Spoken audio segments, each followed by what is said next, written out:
Welcome to the Podcasting After Dark and $2 late fee crossover edition of The Watchlist. Corey Stevenson, Zach Schaefer, and Dustin Rubin will discuss two of their favorite films from actors from the 1987 classic Predator. Light a candle, get out your Ouija board, and enjoy The Watchlist.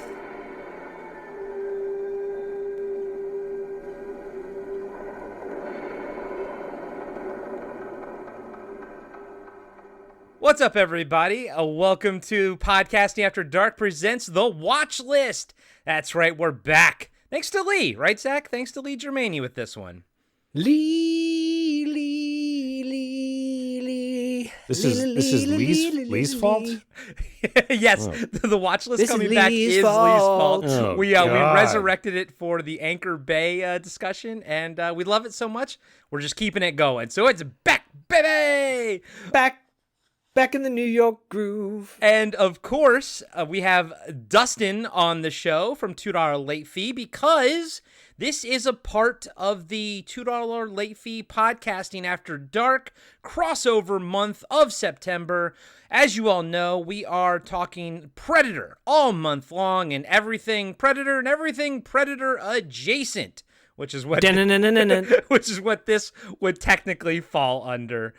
So as of right now, you've listened to our proper review / soundtrack discussion, plus our interview with Richard Chavez. I mean, wow, that was freaking amazing. And this is going to be sort of a build-up to this month's 80s Kids Unite. You have to listen next week for what that's going to be. But the watch list here, we all picked two movies. Thanks for having me, guys. I forgot to say thanks for having me. Dustin, how's it going? Dustin. I was going to tee you up right after I told what the topic was. But please, Dustin, I just how's wanted it to going, thank buddy? you. I just wanted to thank. No, that doesn't matter. I just want to thank the you for Academy? having me. I just wanted to thank you for having me. I felt like that was warranted before, and then you were explaining the rules, and I was like, but I haven't thanked him, so I need Well, to. the wheels are off the car, so I'm just going to say Dustin hasn't been on the watch list since I had him on the watch list to talk about our top traumatic movies. Yes. Yeah, that was an episode I was not on. I listened to it, and I loved it. So this is the first time the three of us have done a watch list together. Oh, interesting. Okay, so that was That was like 4 a watch years list. ago. Okay, I mean, yeah, more. I think that was. Yeah. Yeah. I mean, Good that was God, one that's Zach and I did that in person. Yeah, definitely pre-pandemic. By a fire? We were by a We, fire. we definitely had marshmallows. No, but I gave you Swedish fish. I think I gave you Oh, Swedish was it fish. that one? Oh God, where I'm just like, this is like 1,000 fucking Swedish fish in my mouth, and I'm like What about gagging juicy on ropes, Swedish Zach? fish. No while I- juicy ropes? I gotta say, Swedish fish, greater than juicy ropes. Oh my God, baby. Oh, they make these blueberry lemonade ones now. They're so good. Ooh, baby. I may have to get me some of those. Yeah. So, real quick, guys and gals, we are talking about two movies from two members of the cast or the crew from Predator. The only criteria was we were not going to pick anything Arnold related because, spoiler alert, that may have something to do with next week's 80s Kids Unite. So, the watch list. All of us picked two movies, and they are Predator adjacent. I guess let's just kick it off, right? I mean, at this point, if y'all been listening to the episodes, you know who Dustin is. You know who he be. But you know what? If you need some refresher, go back and listen to our Wraith episode. Go back and listen to our Harley Davidson and the Marlboro Man episode. And go back and listen to Roadhouse. Those are all of our crossovers. There you go. Or yeah, the aforementioned watch list, traumatic moments that we recorded in 1988. Yeah, Felt feels like so it. long ago. So yeah, Dustin, you wanna kick us off, baby? Well, I think thank you guys for having me. I think the most important. Yes, I want to kick us off. I think all right, everybody here listening to this, you're familiar with Predator at this point. You guys know all about it. You know about our love for it. Well, to me, there's no greater little like Predator adjacent film than one starring the man who plays Dylan in Predator, the late great Carl Weathers. Now, Carl Weathers We lost him earlier this year. We love him. You guys know all the amazing things that he's been in. Most people know him as Apollo Creed. But most people might not know him as Jericho Action Jackson, Lieutenant Jericho. And this movie, Action Jackson, which I just want to get kind of my years right because I don't know that I've this was 1988. So after Predator, yeah. Yeah, after Predator. And I own it, guys. It's one of the Nice.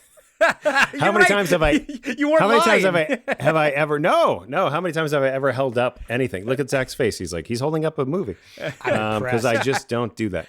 But Action Jackson was actually conceptualized on the set of Predator. Not many people might know that Joel Silver, who produced Predator, was having a conversation with Carl Weathers about projects, and Carl at some point, it seems like, from what I've gleaned, is that Carl at some point said, well, I want to do like a project. I can at least come up with the title, Action Jackson.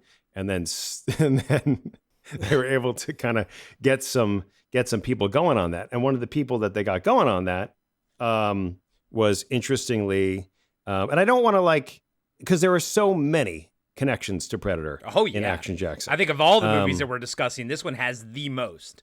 This one really has, it's almost like a, Predator reunion without the Predator and the jungle and, any similar storyline. But Action Jackson, is about a very tough Detroit cop who hates Craig T. Nelson. And it's pretty much just, it's like popcorn fun. It's a movie that I have loved since I was a child. Oh, and just this thought here to finish my thought. So they hired Robert Renault to write this movie, and Robert Renault was very good friends with Shane Black, who that makes sense. Was in Predator and also a writer. And so, I don't think Shane Black was available or interested. We don't know. We don't know. I don't want to assume anything. But Action Jackson, has a really great cast. So we've got on the Predator side of things, we've got Carl Weathers, of course.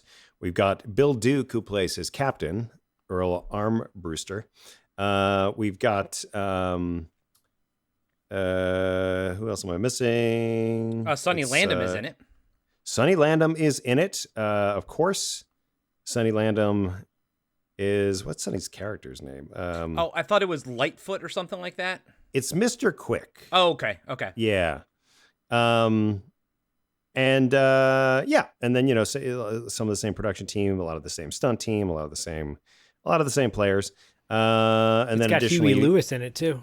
It's got Huey Lewis in it. Okay, No, okay. it doesn't. Zach, hold on. Zach loves calling this guy Huey Lewis. He looks like Huey Lewis. So I don't know if we've ever had this discussion, Zach, on air, but that's the same guy. He was in Die Hard, right? He was Die yeah. Hard. Yeah. Die Hard. So that's now a thing, huh? ever since I was Yes, a it kid, is. Die Hard. ever since I was a kid, I always called that guy Huey Lewis. I always Oh. thought he was Huey Lewis, and I always thought. And then when I got older, I was like, okay, I know he's not Huey Lewis, but he looks just fucking like Huey Lewis, and I never knew that anyone else referred to this asshole as Huey Lewis. Oh, you see? That's why we're friends, right there. That's right. Yep. That's right. That's why you guys met. Now, let's try and find out who that guy actually, I mean, he is like a bizarro Huey Lewis. He is. Yeah. He's his stunt double. He's his stunt double. Yeah. For sure. But what, at no point in my life have I ever been like, who's that guy? Which is very strange. Yeah. While you're looking that name up, I'll just quickly shout out Priscilla Dawn Lanham, who is Sonny Landham's daughter. She is an artist and actor. If you go to her Instagram, it's Landham _, and she has a really cool page. She started following us both Podcasting After Dark and $2 Late Fee. I think once we started doing the whole Predator thing, and I said, oh, we're going to pay tribute to your dad on an upcoming episode, and here we are, because I'll be talking about Sonny Landham a little bit later in the show. But yeah, she's very cool. And Corey found the name of Huey Lewis's stunt double. It is Dennis Hayden. Thank you, Corey. Yeah, Dennis Hayden. But also while I was doing that, I realized that the director for Action Jackson the following year would go on and do I Come in Peace, a.k.a. Dark Angel, a movie that Zach and I covered on Podcasting After Dark. That is true. The director with being Brian Benben. Yep, love us some Brian Benben. Craig R. Baxley, who also notable in Zach's life, directed Stone Cold. Which, Stone Cold! you, That's a great song, by the way, by Rainbow. Ice Cold. The story, of course, being that you're in the theater with your brother and a bunch of bikers, and the bikers are like, he's a pussy. And you're like, but he's Brian. Hey, man. But I love Brian Bosworth. I love the boss. My brother's like, don't say that too loud. Yeah. I forget what episode that was. That it may come up again if we ever cover Stone Cold on the show. I love me some Boz. Anyways, I don't know what we're talking about anymore, but I think Huey Lewis is a great singer. And no, so Action Jackson, the basic plot is that he is just, hates Craig T. Nelson, and Vanity is also Vanity from The Last Dragon is in it. Sharon Stone is in it. Both get naked. But yeah, right. It's very impressive. I thought that would be exciting for you. Tom Wilson, who plays Biff from Back to the Future, is in it. Yeah. Wasn't expecting to see him. No, that's always a fun sighting. Robert Davi, from Robert of course, Davi, the Goonies, and everything else. Mary Ellen Trainor is in it. Edo Ross. Rest in peace. Edo Ross will be coming up in 80s Kids Unite. Didn't we talk about Edo Ross? That's what you think. On Men in Black, the cartoon, I think. He was the voice of Zed, I think, in the first season. Love Edo Ross. Yeah. Love that guy. And also, isn't he in The Hidden as well? Yep, he's on the cover. Yep, that's right. Yeah, his eyes, you can always see his eyes. Yep, so good. Yeah, I mean, I don't know how deep we want to go into this, if you guys want me to kind of synopsis it, but this is just one of my favorite Carl Weathers vehicles. It's got a lot of great one-liners that are not super funny, but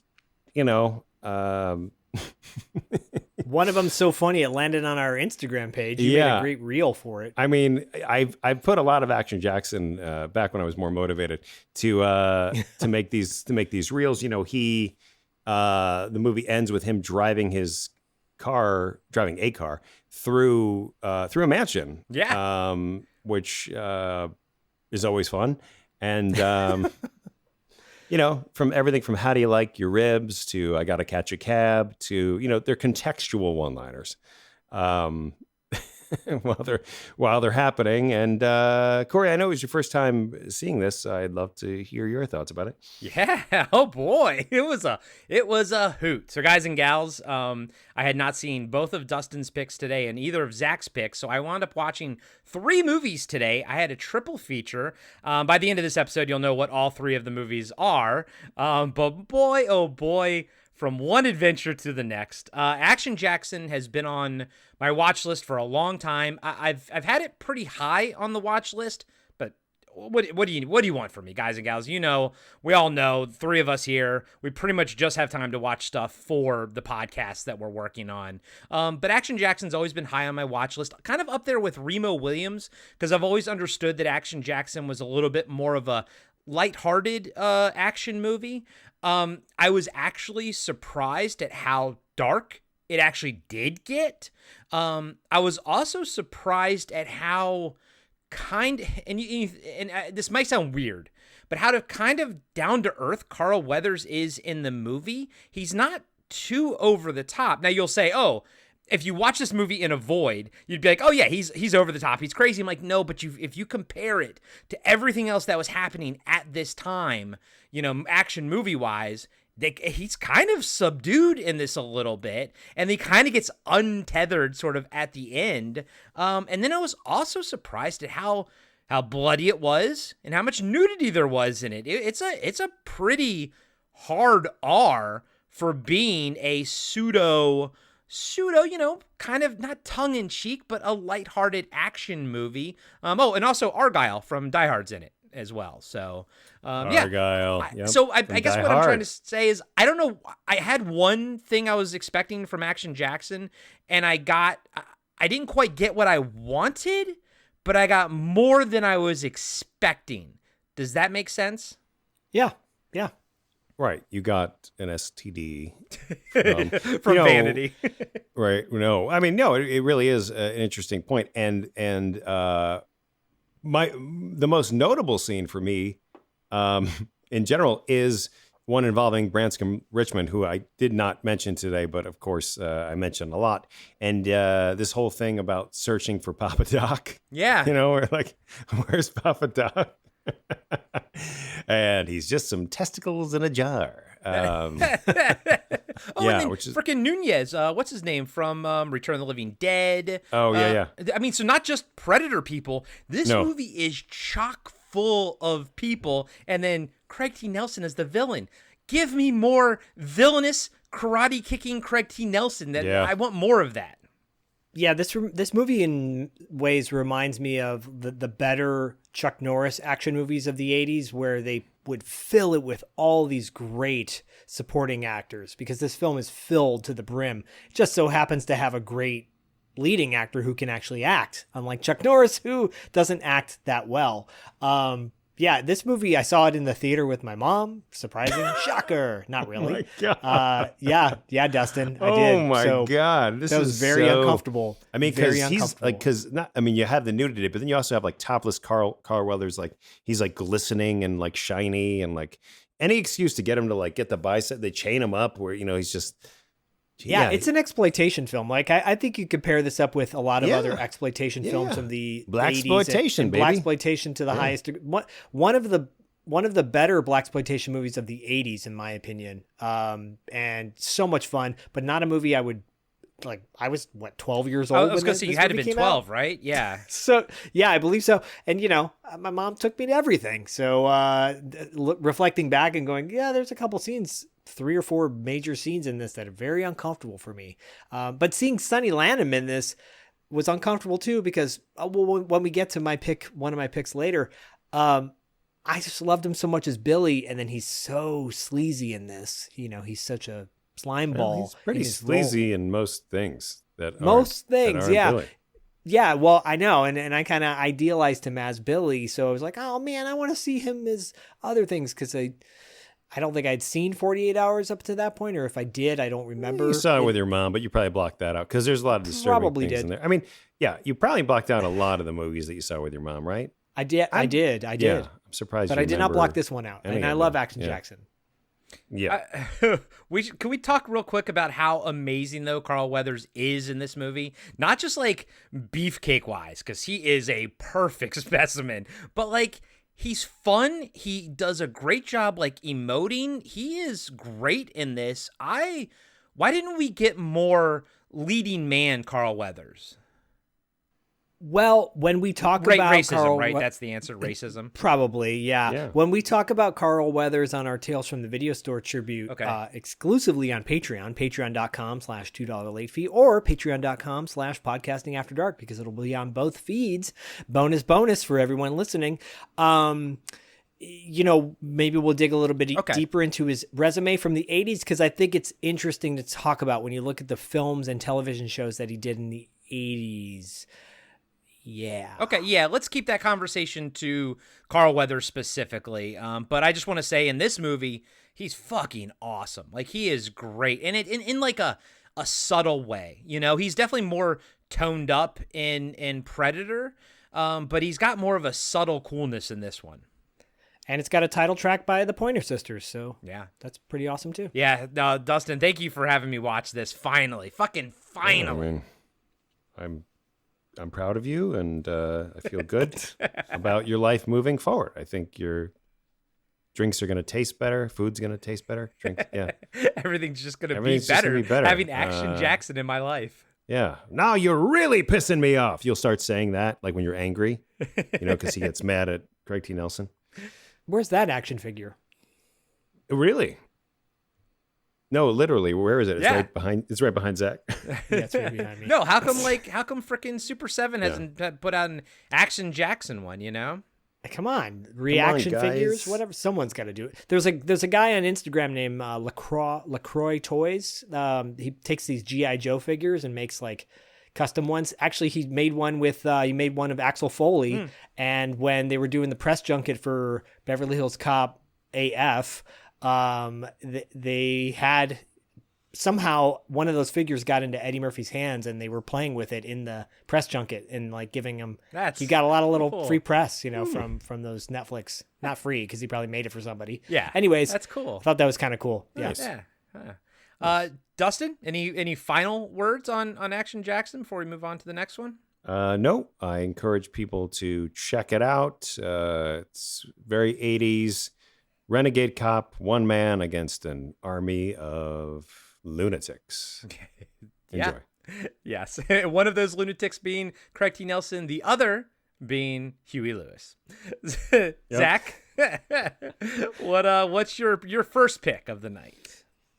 I'm going to go in order of release. So I'm going to go with 1989's Lockup, starring Sylvester Stallone. And that is, of course, has a phenomenal cast. And one of the cast members is Sonny Landham, who I shouted out earlier. And once again, quick shout out to Priscilla Dawn Landham, because she paid a tribute to her father on her Instagram page when Carl Weathers passed, because they were the same age when they both passed. Carl Weathers, obviously, rest in peace, passed earlier this year, and we will tribute him on Tales from the Video Store. But this movie is, I love me a good prison flick. And Stallone plays an inmate named Frank Leone, who is in a minimum security prison. Leone. He's Italian. Leone. Frank Leone, he's on his way out of a minimum security prison. But in the middle of the night, he's awoken by guards and he's taken to a maximum security prison. The warden, played by Donald Sutherland, has a grudge against him for things that Sutherland's character did to Leone. Leone escaped from prison at one time, but that's all explained in backstory. It's all important. I kind of don't want to give it away because I feel like this is a movie that some people haven't seen and I feel like they should see it. Really quickly, Stallone said, quote, "This is not a film that was produced and performed with enough maturity to really make a significant impact on the audience or my career, and that's the truth." Okay, Stallone. That being said, I still love this movie. And Sonny Landham plays a character named Chink Weber, and he is a goon of Donald Sutherland. He's an inmate that Sutherland uses to basically terrorize Leone, Frank, and Stallone's character. And throughout the film, he bullies him.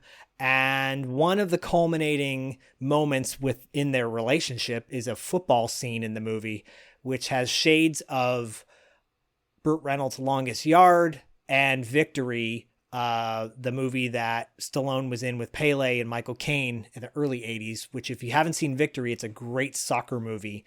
And so it has elements of both of those, I would say. And, it's not a typical Stallone movie. He's very subdued. It's more of a Copland kind of Stallone. When you said that, I was going to ask, is it more Copland-ish?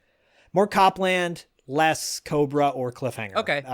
And I think we've talked about Stallone before, and the ego of him like having to do certain movies and look a certain way. I feel like he really stretches himself in this. I think the cast in this is phenomenal. Besides Sonny Landham, and I'll get to my feelings about him in this in a moment. But Donald Sutherland, like I said, John Amos, Tom Sizemore in an early role. Frank McRae, I think people will know him from Batteries Not Included and Red Dawn. Darlene I don't think Flugel. anyone will know him from that. Well, I'm sorry. Just that Frank McRae is like one of those people who you know visually, but literally like no one can name anything. Like you can't, you know what I mean? Like you see him, can, but you right. can, we can, right. we can. You're like, but I know that guy. But if you go downstairs and say to your wife, like, who's this?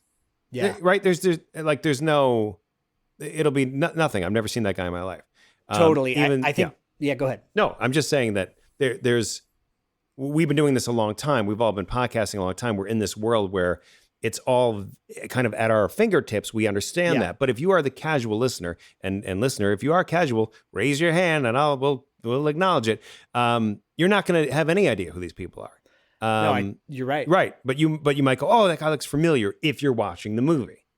And Frank McRae is he's a big dude. He's a formidable guy. Ex-NFL player. Yeah. Right. Yeah.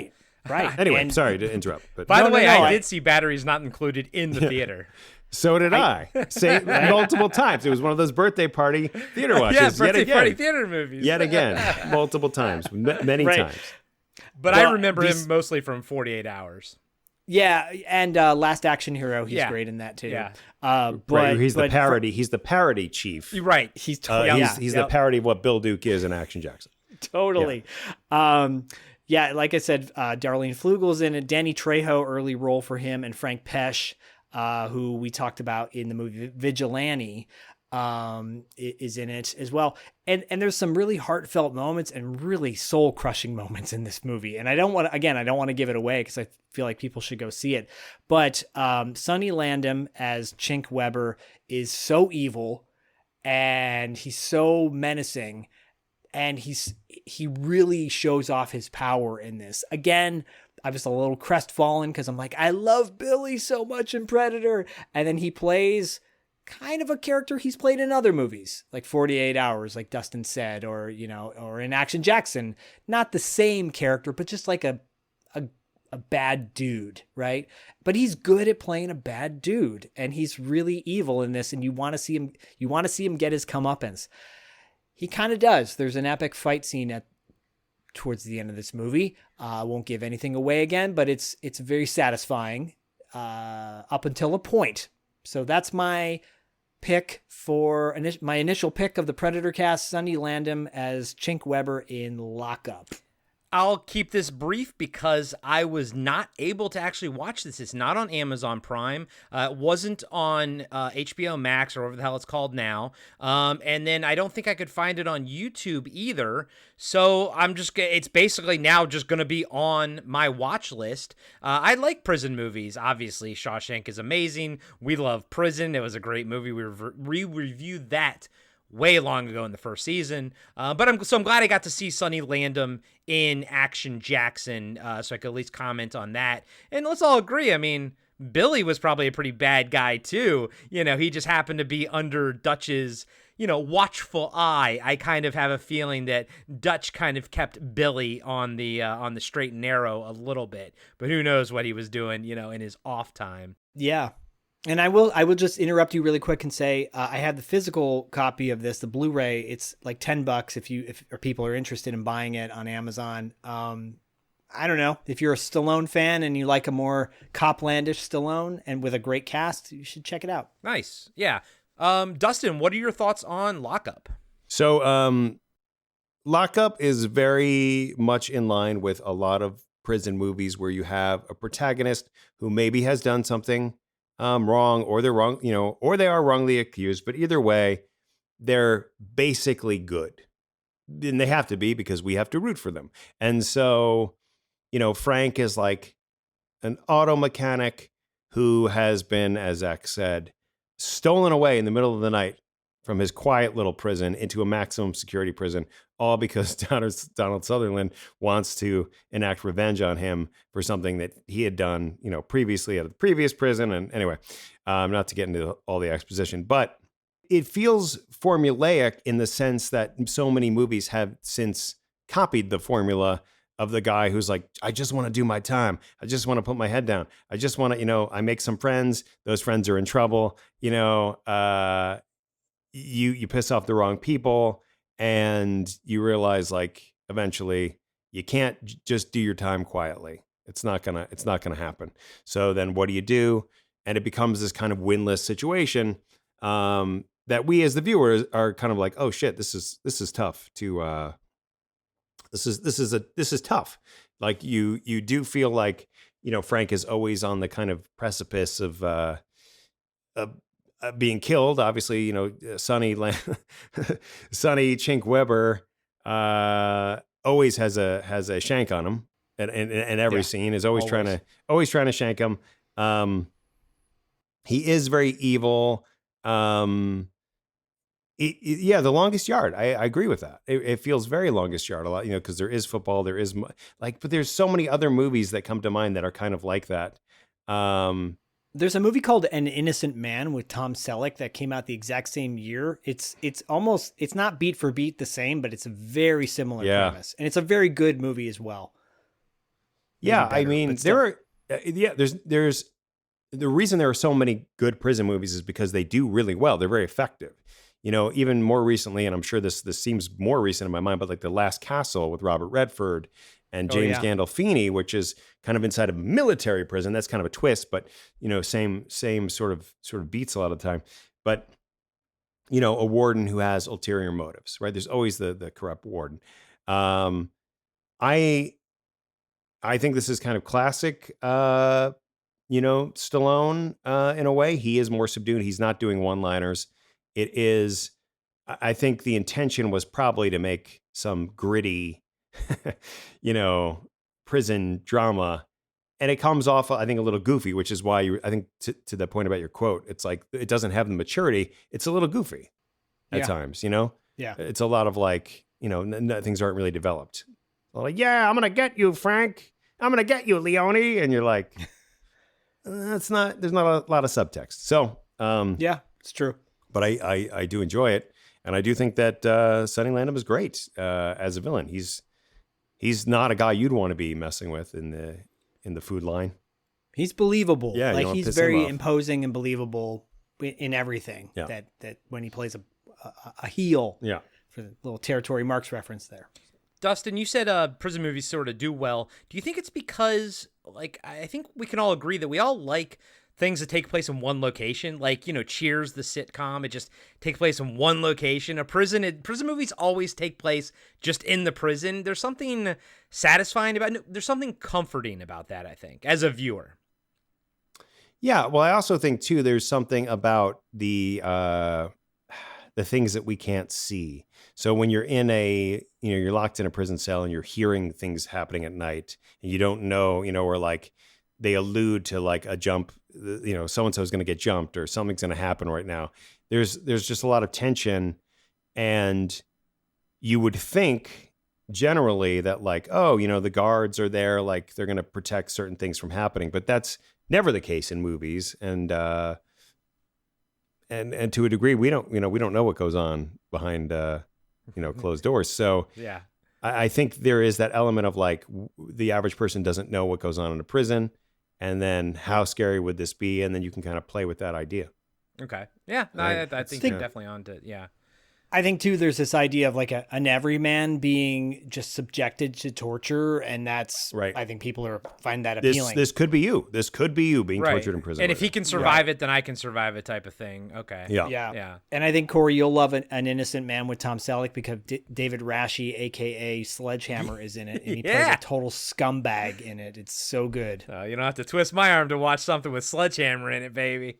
Yeah. Sonny Landham, really quickly, Sonny Landham made a career of playing that villainous character, but what a unique like look to him. Oh yeah. Oh yeah. Just in the same way like David Patrick Kelly is a unique villain. Every time they pop up on screen, you're like, that guy might be in this movie for 5 minutes, but I want to see every one of those 5 minutes that they're on screen. Which, I mean, is what makes Billy so freaking awesome. I mean, he's one of my favorite members of Dutch's rescue crew, Poncho will always be my favorite, but I always thought Billy was cool as hell. And as we know from the previous episode, or the first episode of our crossover this month, I got to play Billy. Billy, but I would not take my shirt off. Any final thoughts on Lockup, or was that did you pretty much get everything out? Gagoong. John Amos from Good Times. Come on. How rad is that? There you Yep. go. Coming to America. I mean, that guy's Yeah. awesome. American Flyers. Yep. So Zach, I'll take I'll kind of do what you did, and I'll go in chronological order for mine as well. So the first one I'll be talking about, we actually covered on a proper episode of Podcasting After Dark, and that is 1977's The Car, and specifically what the connection is to Predator is that R.G. Armstrong, who played General Phillips, and who Dutch lovingly looks at with loving eyes, General Phillips in Predator. He's also Pruneface in Dick Tracy as well. Which is a great movie, by the way. I love Dick Tracy. But he plays Amos, which is kind of like he didn't have a big role in this. I think he's like a farmer or something like that. But the connection's there. And anytime I get a chance to talk about The Car or force Dustin to actually watch The Car is a good day for me. So, guys and gals, obviously go back and listen to our proper episode. If you've never seen The Car, it's basically a small town is terrorized by this jet black car that sort of comes out of the desert. The movie is kind of like is billed as Jaws on land. I think that was actually the inception concept of it. But unlike Christine, there's no sort of connection to a driver. It's even the Wraith has like this driver element. The car has nothing of that. The car is just the car, and there are some spectacular stunts in it. The lead is James Brolin. He is awesome in it. And the Catherine Lloyd is great in it. Kathleen Lloyd is great in it. But it's a great cast. It's a tight little movie. It's not like trying to change the world or anything. Just deliver some thrills. And Dustin, I'm excited to hear what you thought of it. Well, the two movies that you just mentioned were, of course, the first two that came to mind when I began watching, and that is Christine and The Wraith. Yeah. The Wraith kind of more for the setting and the way it's shot. Christine more because there's a terrorizing car. The car is very straightforward to me. I like the way that it moves as a movie. The car literally and also as a movie. I think it has a camp factor to it, which I always enjoy. I found myself, I guess, not quite yelling at the screen, but kind of yelling in my head. Why can't anyone dodge this car? Why does no one have any ability to get out of the way, whether they're on a bike, whether they're on a horse, in the kitchen, whether they're in the kitchen, whether they're on a car, whether they're, and so, there's this funny element. The one sort of scene that stands out is when one of the characters, and of course I don't know her name, she's sort of taunting the car,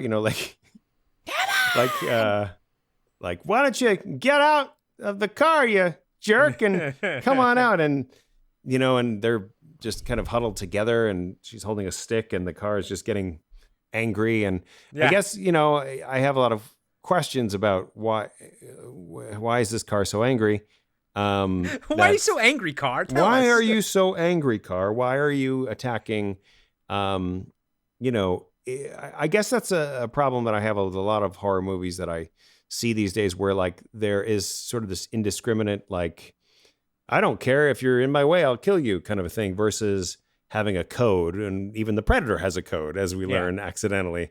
So, kind of like, what's the car's code? What is the rule of the car? What is the car hoping to achieve? And what is the car's goals? And how did the car get to be the way it is? And why is it invincible? I don't think any of those questions were asked by the writer at all. No, I think it was, as you said, it was probably Jaws on land. Let's go, let's shoot. We got some locations. We got some, here's a cowboy fair, whatever. And, but it is super fun. And those shots, those like long shots when somebody gets run down and we hold on the, the wheel of the bike is spinning. But, I think, is this the first because the car kills a lot of people, obviously, but is it the first scene where there's like a brother and a sister and they're biking and then, you know, Yep. and the sister just gets like run off a bridge and the brother's kind of like, hey, leave my sister alone, car, you know, or something to that effect.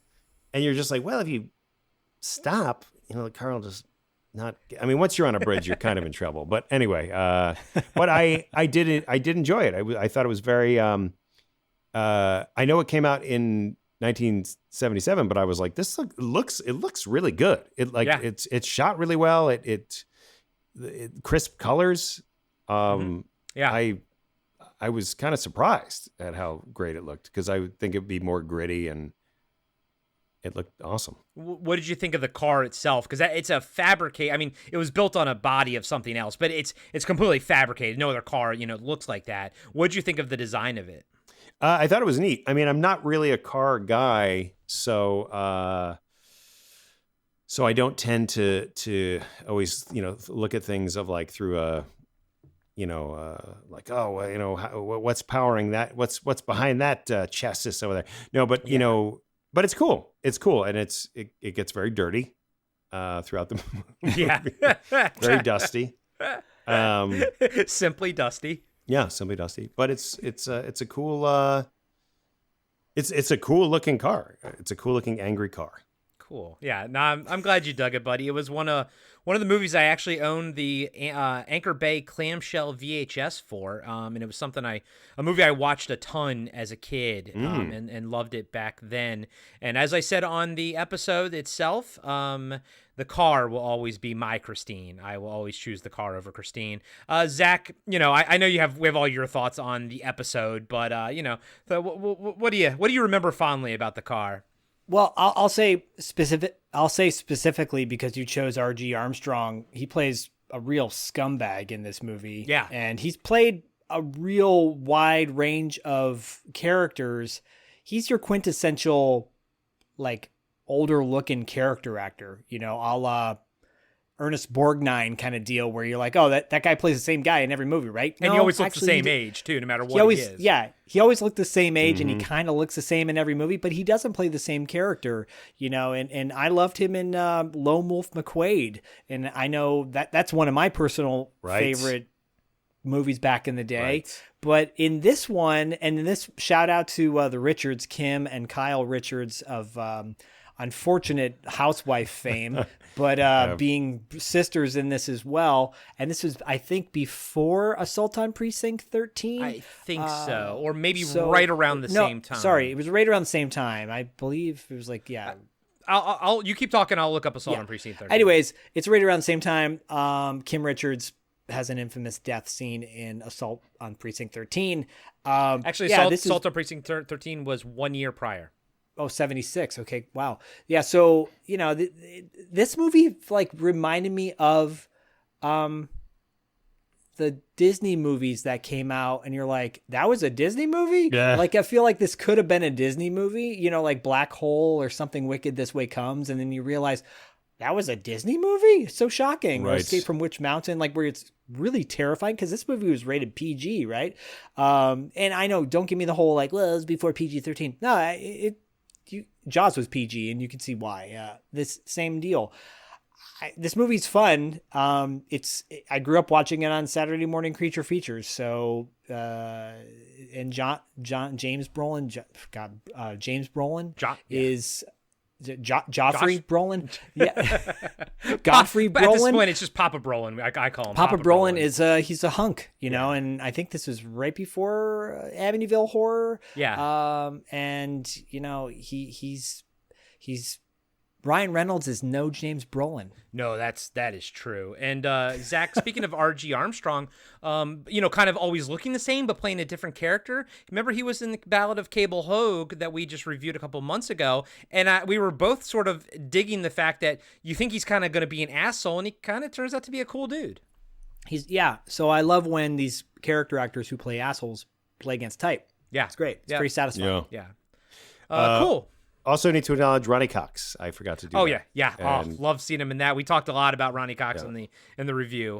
Dustin, I'm glad you got a chance to check out the car. Yeah, that's me awesome. too. Dustin, bring us into your second pick. Okay, my second pick, of course, inadvertently goes in order. The confession here, guys, is that I was honestly trying to throw a fast one at you and pull a fast one, I guess. But then nobody said anything. So I was like, let me just roll with this. Because the guy I'm mentioning is in Predator. This is an actor named William H. Burton Jr., who is a stuntman. Everyone's like, who's that guy? He's credited in Predator as guerrilla soldier shot down from tree.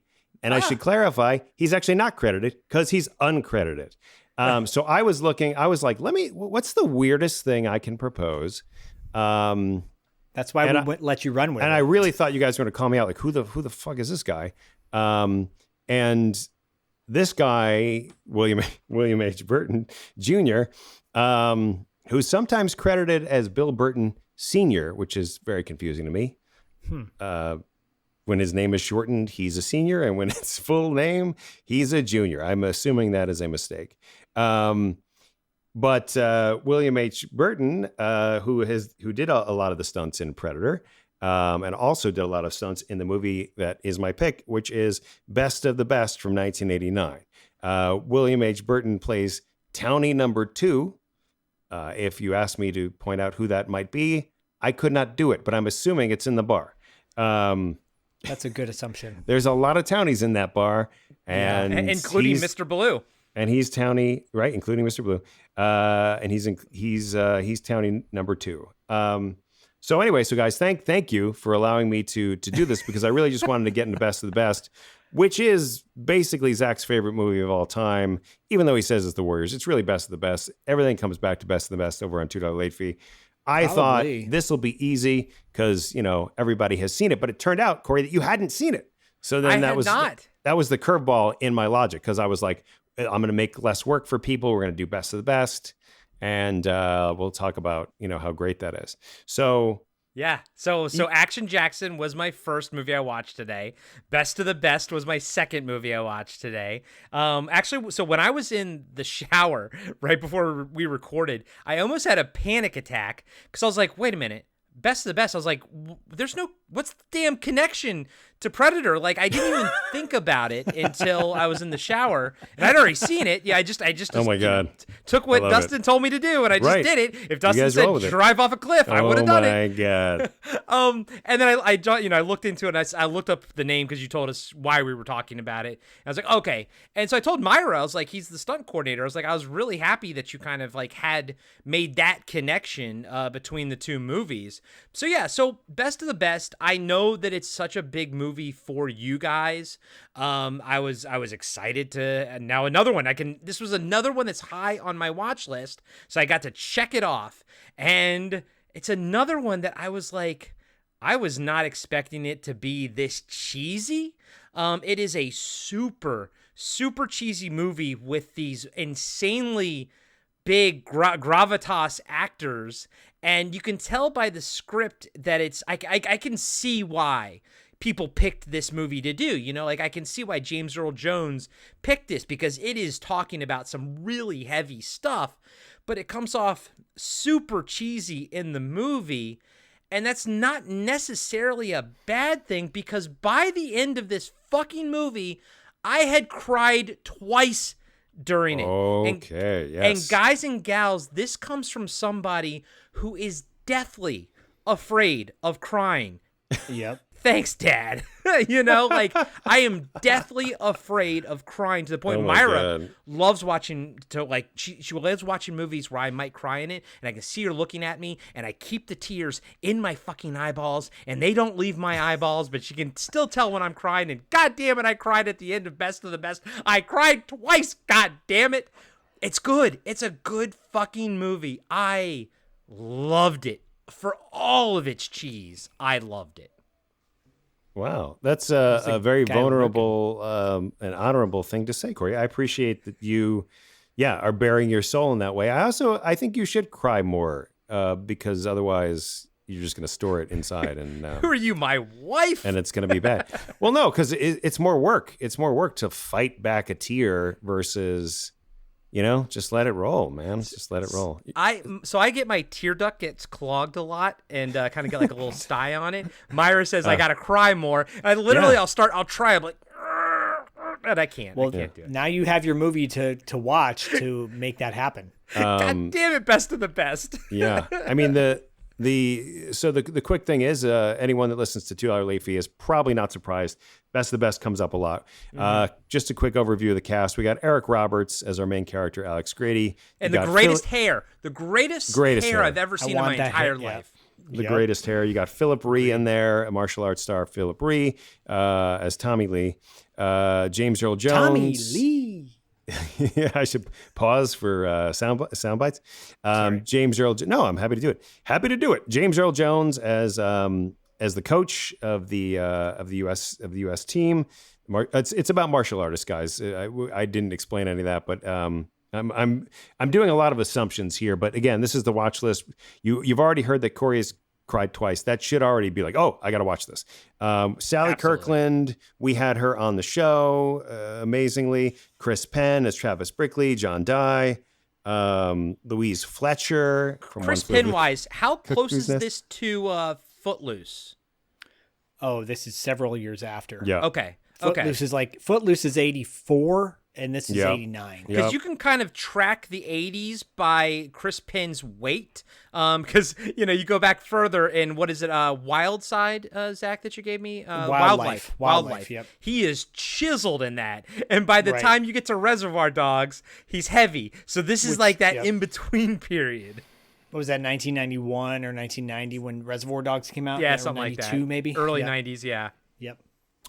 So you have the U.S. team competing against the Korean team in a Taekwondo tournament. It's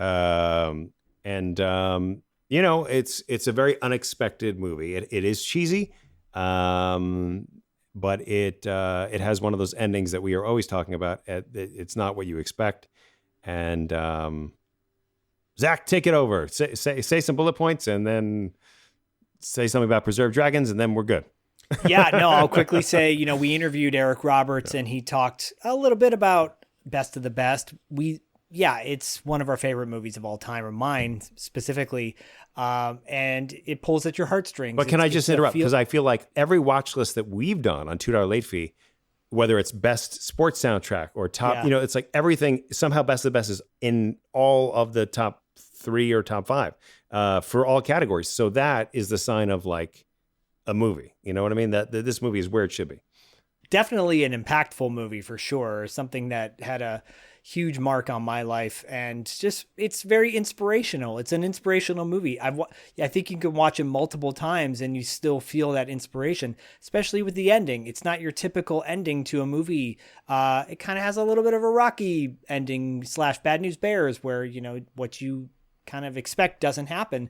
And I love that about it. And I love the cast. It's got some well-known people, but it also has some unknown people. The fact that Philip Rhee plays Tommy Lee, the second lead in the film, he was, he'd never done anything like this before, and it made him into a star for a few years. There's like 5 Best of the Best movies. I believe they're making another one as well, believe it or not, which I'm kind of okay with, because who knows what could happen. And I'm so glad you cried, because when you texted us that you cried, I'm like, good, that's what I was hoping would happen. So many moments, and got to talk about trumpet playing with Eric Roberts in that scene as well. Eric Roberts does the trumpet sound, and he explained why he does the trumpet sound in our interview with him. Yeah, that was big. I'm just curious, Corey, if you don't mind sharing, what were the 2 scenes that made you get choked up and teary-eyed? Oh, Eric Roberts, just put it back in. So the fight scene at the end. I was like, oh my God, like his intensity and how pop it. Yeah, pop it back in, and has like high pitched scream when they did. I felt it. I felt it in my taint. I was like, that had to have hurt. And then I won't even say what it is, but just the very last. The metal, the metal ceremony. Fuck. Yeah. I was like, no, just waterworks. And I'm midday. I'm like a bowl in, I'm smoking, and I am just like, this can't be happening. Why is this happening? But there is a connection to Action Jackson, the one guy that Craig T. Nelson karate beats up in his the trainer guy. He's one of the opponents, one of the Korean opponents in Best of the Best as well. Yes, I'll give him a specific shout out because he definitely deserves to get recognized. William H. Burton Jr. is also an Action Jackson and did a lot of the stunts, but he's just one of the policemen. He's just a policeman. Okay. Whoa, oh, that's cool. Yeah. Well, this one is James Liu, and James Liu, I think most people will recognize him from Big Trouble in Little China as being the guy who goes, who the hell is this guy? Yeah. And he's talking about Jack Burton. Yeah. But he's been in a lot of movies that Dustin and I have talked about during Martial Art Madness. He is, a legit martial artist, clearly on display in this movie. This movie, by the way, has some fantastic martial art scenes, fighting scenes, and training scenes too. So yeah, I could gush all day about Best of the Best, but I won't. And shout out to Preserve Dragons. Preserve Dragons is a t-shirt sticker company. Martin Go is the guy who runs that. Go to their Instagram. You can find out more information. But we made a custom shirt for Eric Roberts. He made a custom shirt for Eric Roberts that we presented to him at the interview, and Eric Roberts was, very much appreciative of it and loved it. We did that for Cynthia Rothrock and Down the Dragon Wilson as well. He's been able to get his shirts to many people that he admires over the years, and the guy is amazingly talented. He does very good caricatures of art, cartoon representations of any 80s and 90s action star you can think of. That's really cool. And Dustin, back to sort of the connection between Predator and this, it's the versatility of the stunt coordinator. The action in this is mostly combat, hand to hand, martial arts action, whereas you see the action in Predator is more explosive, big dives, big falls kind of thing, right. And just kind of shows off the versatility there. I think that's important to sort of call out. I agree. Yeah, I think that the most stunts that occur are when they are raiding that gorilla village. In the beginning of the movie, that scene, and there's explosions. There's people just flying everywhere, falling off things. There's a lot going on, and a lot to coordinate. It really is an epic scene in Predator. The one thing I also want to say about Martin Go. Isn't there a Zach Schaefer special shirt too? Isn't there one? Am I making that up? I mean, I know there's $2 late fee shirts, but I feel like wasn't there a Zach Schaefer special shirt? I think the Best of the Best shirt is the Zach Schaefer shirt because it has some of my favorite characters on it, and then he has so it's the entire USA team, the entire Korean team. But this one, the Best of the Best t-shirt, the Zach Schaefer one, has Tommy Lee and not Sonny Grasso, Eric Roberts' character, Alex Grady. Alex Grady. And then the two Korean opponents that they faced in the Best of the Best tee. The guy with the eye patch totally does a Johnny Cage nut punch on Tommy Lee. So that's his brother. Nuts. that's Simon Reed. That's Philip Reed's brother. Okay. Yeah. Okay. So Gotcha. there was a lot of anger, a lot of true anger. And legit, both those guys, super cool dudes. Just the martial art community is super humble, as you would expect it to be. But it's nice that these guys who are very well known for this movie are super humble and cool. Zach, is there a good Blu-ray version of Best of the Best out there? Yes, there's a Blu-ray version. No, there's not. That's a sad thing. There is not a Blu-ray version so it's... What just happened there? I know. I think he had a stroke real quick. The emotional roller coaster of I'm pretty sure that there is a Best of the Best Blu-ray. Do you own it or do you not? I guess is the easiest way to figure this out. You know what? I think shocked. I do. I'm just. You might have right now. It might be confusing because you have so many. You have the VHS, you have the DVD, you have the. I do because I have a VHS. Yeah, the laser disc. Yeah, but Do you have the laser disc for it? No, I don't. I have the DVD and I have the VHS. And I don't think there is a Blu-ray version. Oh, there is, and I have it, but it's just very bare bones. Generic, generic one. Okay, but it's, and I also own it on iTunes and whatever. Yeah. Oh, what a roller coaster! Okay, what a roller coaster! All right. Time for my pick? Yes. Time for your... As I'm about to call you out, I was like, wait, was this Zach's pick? How is this not Zach's pick right now? Yeah, so thank you, Dustin, for making your pick my pick, basically.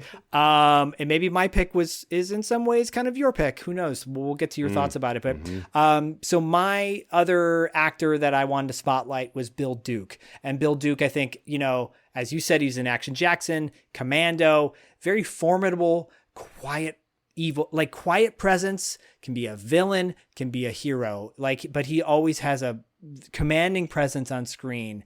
And my pick of his is actually not him being in front of the camera, but behind the camera. He is a notable director. He's actually directed over 62 different projects, starting out with like Cagney and Lacey back in the day, and Dallas, and like TV shows, Miami Vice, Hill Street Blues, and Crime Story, 2 episodes of Crime Story, Spencer for Hire, Man Called Hawk. He directed Sister Act 2 and Rage in Harlem. Rage in Harlem, by the way, is a very underrated flick. If you've never seen Rage in Harlem, go check that one out. It's really good. But the one I chose of all of those was 1992's Deep Cover, starring Lawrence Fishburne and Jeff Goldblum. Lawrence Fishburne plays a DEA agent who goes deep undercover, and deals with Jeff Goldblum, who is villainous and evil. Charles Martin Smith, who every time he pops up on screen, he's one of those guys too. Every time he pops up on screen, you're like, I know that guy. Like, he's such a lovable character, especially in The Untouchables, right? And but in this one, he plays a DEA agent that is very much kind of a scumbag, but it's got a great cast besides that. Clarence Williams III, rest in peace. Maybe some people know him from Tales from the Hood. I think he played the devil in that. Yeah. But he's so good in this. Yeah. He's a detective in this. He's so good. And like, everybody's in this. There's dudes that you'll recognize from Do the Right Thing if you've seen that movie. The guy who had the stutter in Do the Right Thing is also in this, and he's so good. It's a legit, like, cool movie. Criterion put out a beautiful transfer last year, which I got. With a beautiful cover on it, too. Right. And I think the hip-hop community loves this because Dr. Dre did the title track and a couple other songs, and of course Snoop Dogg is on the soundtrack. But the Dr. Dre Deep Cover song is a legit banger from the 90s, and I think if you put it on today, people will go, is this new? Because it's really good. Mm-hmm. I love Deep Cover. I watched it obsessively and consistently back in the day, rented it from the video store. And when I found out that Bill Duke directed it, I was like, well, wait, that's the same Bill Duke as the guy from Predator? Cool. That's my thoughts. And I'm glad we're discussing Bill Duke's like directorial stuff and not just his acting here, because he is a prolific director, and I think he was just recognized by his like alma mater and everything. I think even Richard Chavez was at the thing, the event, and apparently they're still good friends and everything. But no, I'm glad that we're talking about his directorial efforts as well as his screen presence, because Bill Duke is amazing. I'll be talking more about him on our 80s Kids Unite episode, I'm sure. You mentioned a movie that I'm going to bring up during that one. This was the third. This was the trifecta of what I watched. This was the last thing I watched today. So I had action comedy with Action Jackson, drama action heartfelt movie with Best of the Best, and now just straight up drama, like sort of like on the level of like King of New York type of thing, which Zach, is a movie that I fucking love. And this one kind of was, I missed it. Never really had much interest in watching it. It kind of came back into my periphery when Criterion put out the Blu-ray, because I was like, oh, that cover's just stunning. And then I was like, oh yeah, I remember that movie. I was like, oh crap, I need to watch this. So perfect reason to watch it. And so what my theme for today was, unexpectedly great villains. Craig T. Nelson, great villain in Action Jackson. And now in Deep Cover, we have Jeff Goldblum as a villain. And I'm like, why the fuck did we not get more villainous Jeff Goldblum in our history of life? Because I loved him in this. He starts out, you think he's going to maybe be a little bit more sympathetic. It's almost there's two parallel stories. There's Jeff Goldblum's character getting darker, basically kind of Breaking Bad, even though he was already sort of in the bad guy's world. And then you have Larry Fishburne's character sort of coming to grips with the world that he's in and trying to get out of it. And so you have these two parallel storylines, and they both work great. It's hard to say. It's a fun movie. I mean, because it's a hard movie to watch, but it's a great movie, well paced. It never drags, and I love the voiceovers by Lawrence Fishburne. I love the look of it. I love the style of it. I think Bill Duke brought some great aesthetics to the movie. It's a fucking banger from beginning to end, and thank you for bringing it to the table. And I'm really glad Criterion put out that Blu-ray, because I will be purchasing it. I loved it. Today, guys and gals, so now all three of these movies I watched today, I am on a high. I watched 3 fucking bangers today, and they were all awesome for different reasons, for exactly different reasons. Well, I said, Corey had said either on an episode or offline how he needed to up his street cred with Myra. And I'm like, then show her these.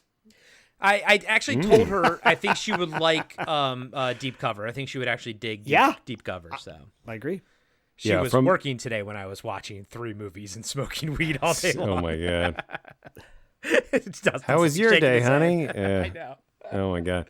I would say that, in my opinion, out of all the movies we've discussed on this watch list, and I know we haven't mentioned your final one, Corey, yet, but that Deep Cover is the best movie out of all of them. Like empirically, yeah.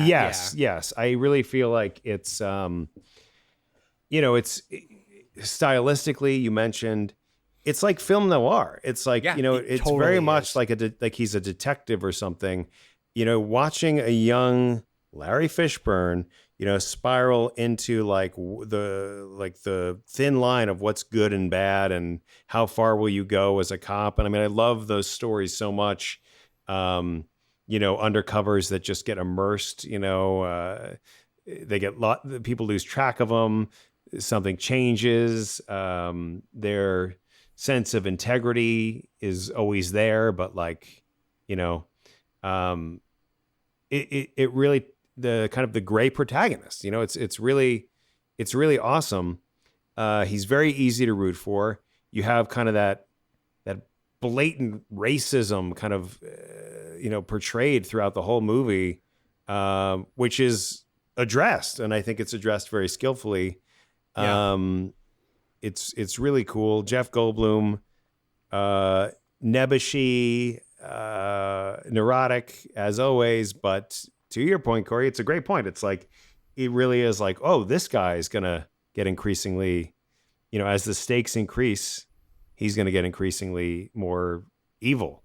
And it's just a really cool, well-paced film. It's a film. Yeah, it's a film. Yeah, it has like gravitas to it and everything. And yeah, it's just, and this is like 2 years, Zach, after King of New York, essentially. And of course, I'll always give the nod to that because I love that movie so much. Yeah, by Abel Ferrara. Yep. And but I mean, Larry Fishburne, he looks great in this movie. Like, he's in great shape, and he's just, I mean, like, he's like smoldering on screen. You know what I mean? Like, it's another one, and there's probably one answer to it, but it's another one where I'm watching this, I'm like, I know we got Lawrence Fishburne in leading roles and stuff, but why did we not get more sort of this Lawrence Fishburne? Well, and this is also too, I agree with you. That's a good question to ask. And both Corey and Dustin are saying Larry because he was credited as Larry. This is before he made the shift to Lawrence.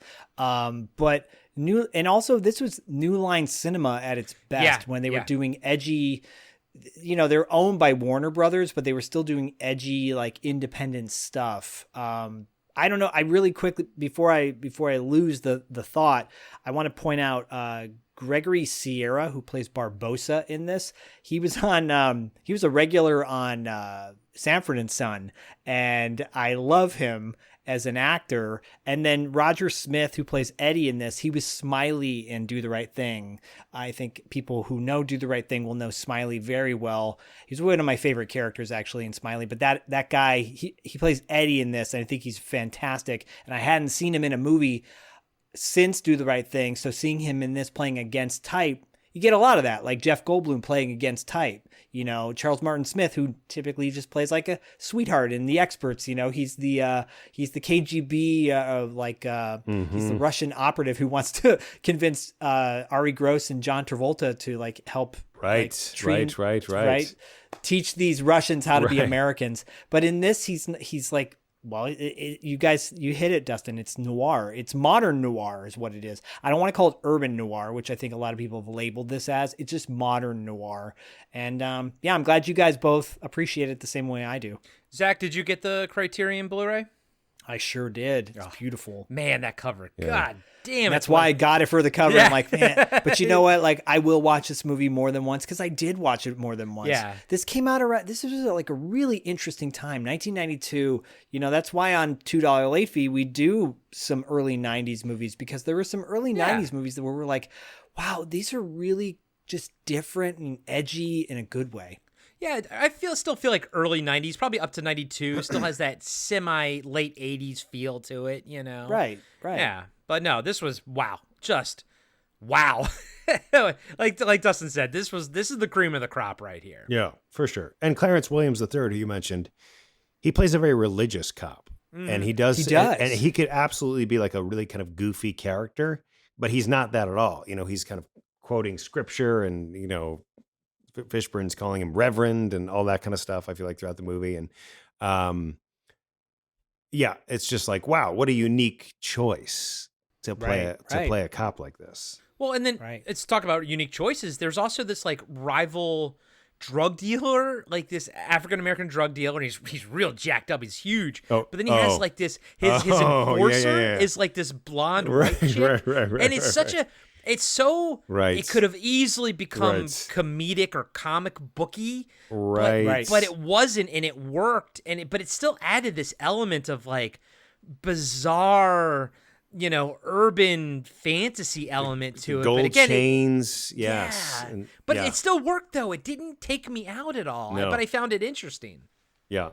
Right, because he could be a character out of the movie like House Party, like Kid and Play also have that enemy, it's like chasing them around the city. Yeah, it's so true. Which is around the same time, actually. So that, Yeah. Very cool movie. Very cool movie. And I'm glad we got a chance to discuss Bill Duke as a director as well.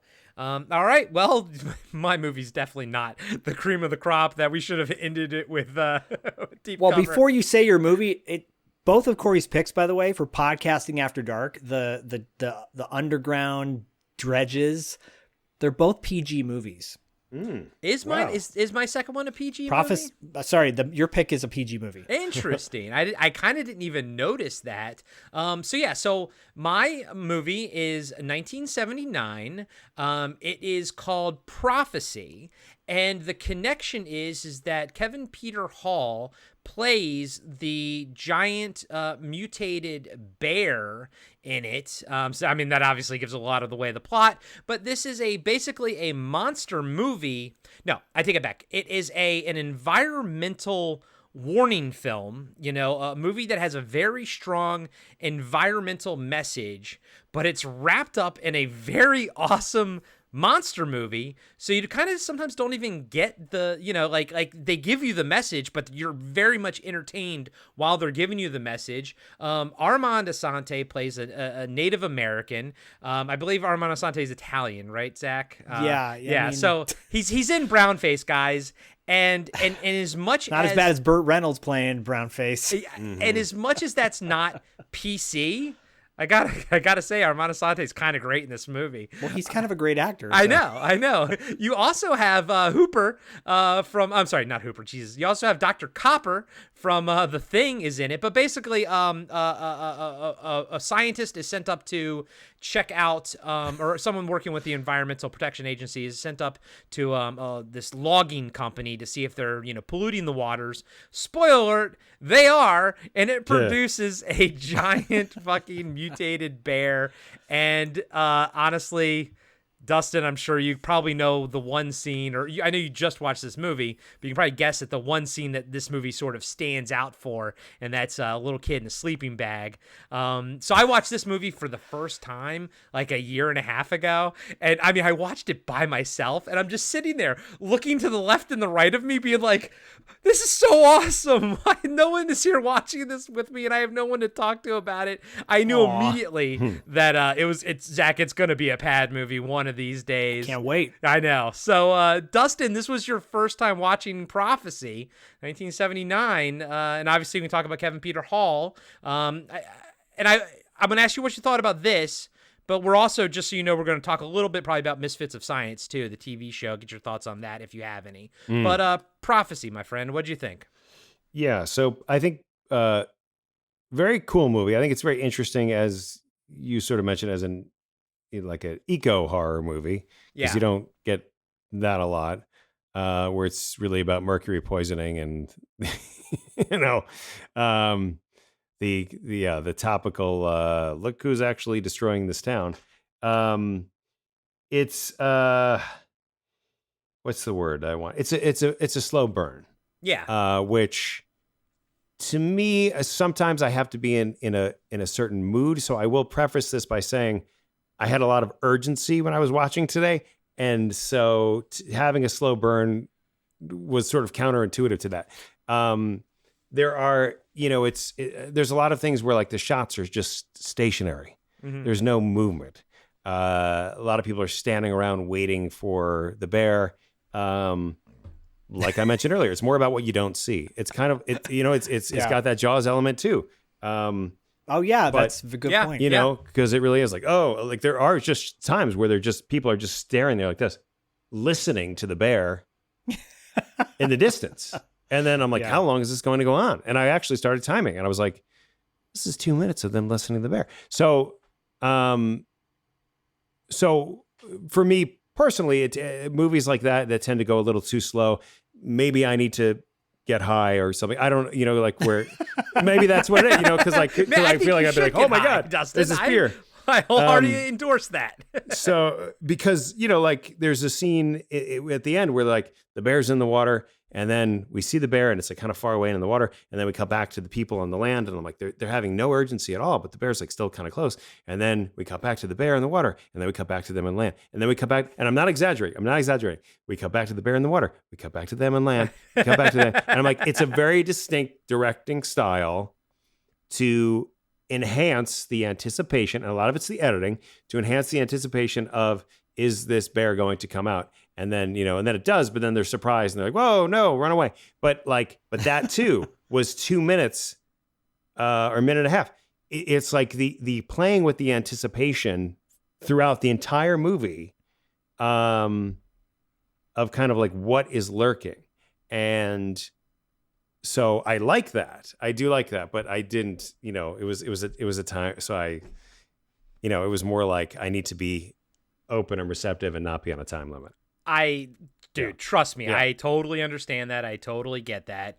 And I respect that as well. You talk about the directing. We should mention it is by John Frankenheimer. I was about to, go ahead. Yeah, no, I mean, Ronin, great movie. He kind of does like some action stuff. Zach, he was the one that came in after Richard Stanley to pick up The Island of Dr. Moreau, because he's kind of known as like a fixer director. Like, I don't think he's like like he's a no frills director. He just goes in and gets the job done type of thing, I think. I don't want this to come across as sounding like bad in any way, but it will. I don't care. Yeah, John Frankenheimer, it always strikes me as somebody who, like, right place, right time, just happened to fill the suit. And, like, God bless the guy. He does a decent job, but he's, from everything I've seen interview wise, and I saw him, he came to Fangoria to talk about Island of Dr. Moreau, which I'm sure he dreaded, kind of comes across as a dick. And just like arrogant and like, really, dude? Yeah, you directed The Manchurian Candidate. That's, I think, one of his first movies he ever did. Good for him. That's great.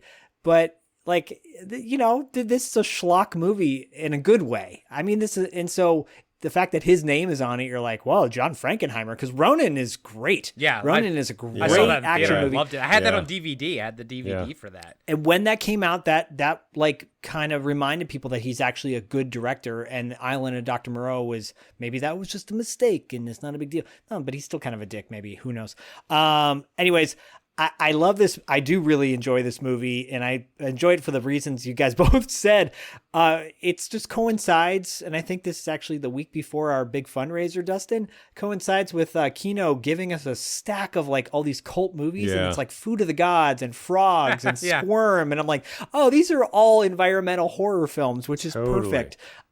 Which everyone can win if you depending on when this drops, you can go to on September 21st from 11:30 a.m. to 3:30 p.m. We're going to be raffling off Kino movies and a whole lot more. There's a lot of great prizes, but Kino donated a bunch of brand new Blu-rays, and I just mentioned some of them. But Talia Shire is in this, and you know, it's fun seeing, like, quote unquote A-list stars doing a movie that's kind of beneath them. Robert Foxworth, who plays Rob in this, is like the poor man's Donald Sutherland. You know, I always felt like he had a real beard on his face, but every time I saw him in a movie, it always looked like a fake beard on his face. Funny. I don't know why. And he looks like an uncle of mine, and he kind of bugs me. He just bugs me.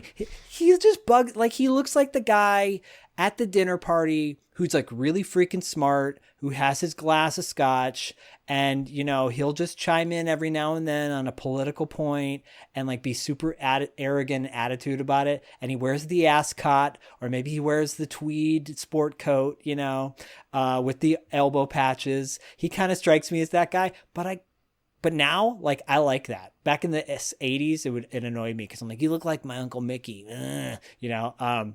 Anyways, Armand Assante is fantastic also, and like you said, Richard Dysart is in it too, and Kevin Peter Hall, which I know this will segue into Misfits of Science.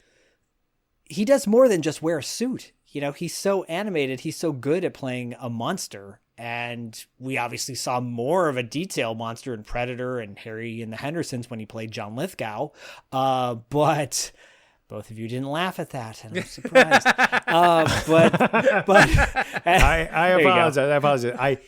I have a hard out at 7:55, so I was just trying to see if the commissioner of the fantasy league could stop the draft before we started. Stop the draft. I just wanted to make sure. Stop the draft. Okay, so I'll wrap it up. So no. So I apologize.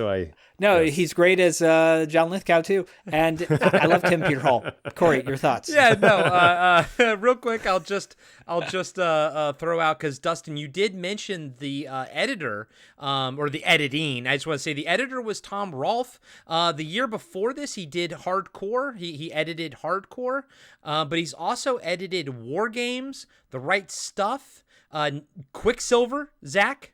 Outrageous Fortune, Stakeout, nice. The Great Outdoors, Black Rain, Jacob's Ladder. Like, holy shit, he's edited a lot of stuff. Yeah. But yeah, so like I picked this because we've already done Misfits of Science on a TV Obscura episode talking about Kevin Peter Hall there.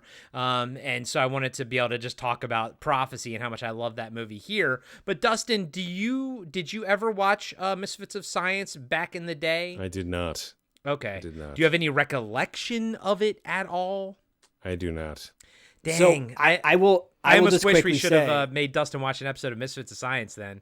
Me too, because if anyone's interested, it's basically like the X-Men. Yeah. And it has got a killer cast, And go back to listen to that TV Obscura episode and go pick up the Podcasting After Dark t-shirt on our merch store. You can go to podcastingafterdark.com and go to our merchandise page. Corey made a Misfits of Science inspired Podcasting After Dark t-shirt, which is very cool. It took me like 5 hours to make that thing. It was wild. But Dustin, it's like the one of the few pieces of content where Kevin Peter Hall is playing actually a human. He's playing a person. Right, and he's like he plays a scientist who's obviously very tall, but he doesn't like to play basketball. That's kind of like his. Oh, I love that. Gimmick. I'll have to watch that, and I can report back. I think you would dig it. It's really good. I'll put that on my list. So, all right. Well, I mean, this was a great watch list, guys. I loved my triple feature today. It was fantastic. Dustin, I'm sorry Prophecy didn't quite hit for you, but I am happy that you got to watch it, and I'm happy you got to watch The Car as well. No, same. It was great. I appreciate it. I enjoy. Thank you guys for having me.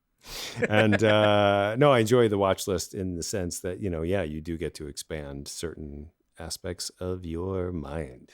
Yeah, definitely. And consider this, 1/5 of our Predator month, but it's probably more of a conversation that's going to be more directly linked to 80s Kids Unite the following week, next week when that drops. You'll see what I'm saying. But it's all about talking about some movies that we love and bringing some new ones to the table.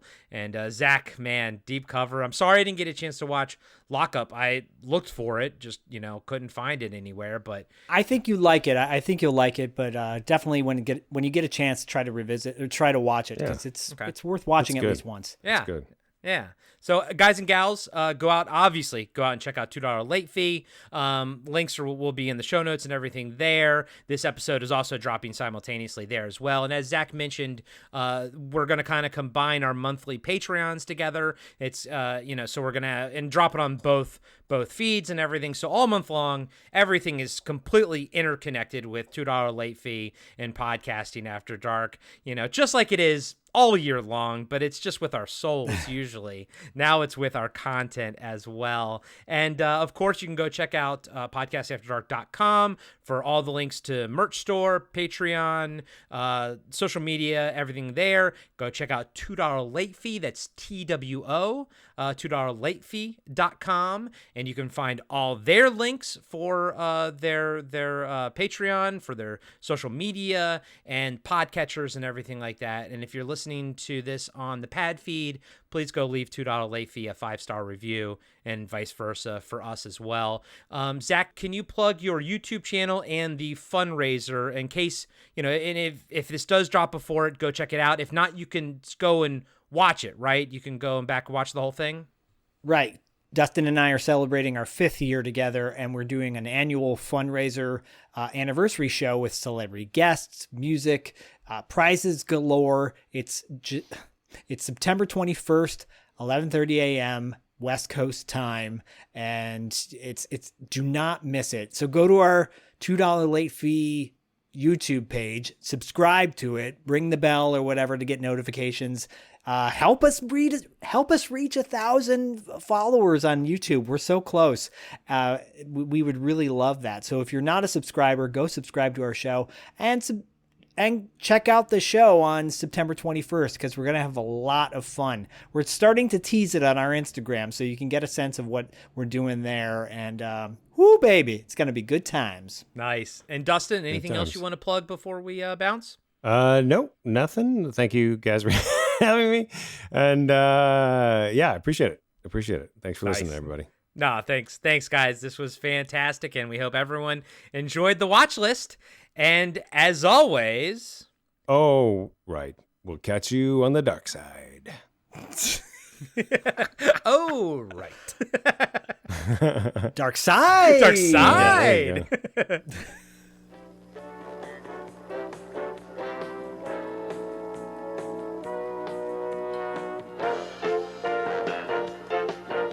Be sure to subscribe to Podcasting After Dark and give us a 5-star rating on iTunes.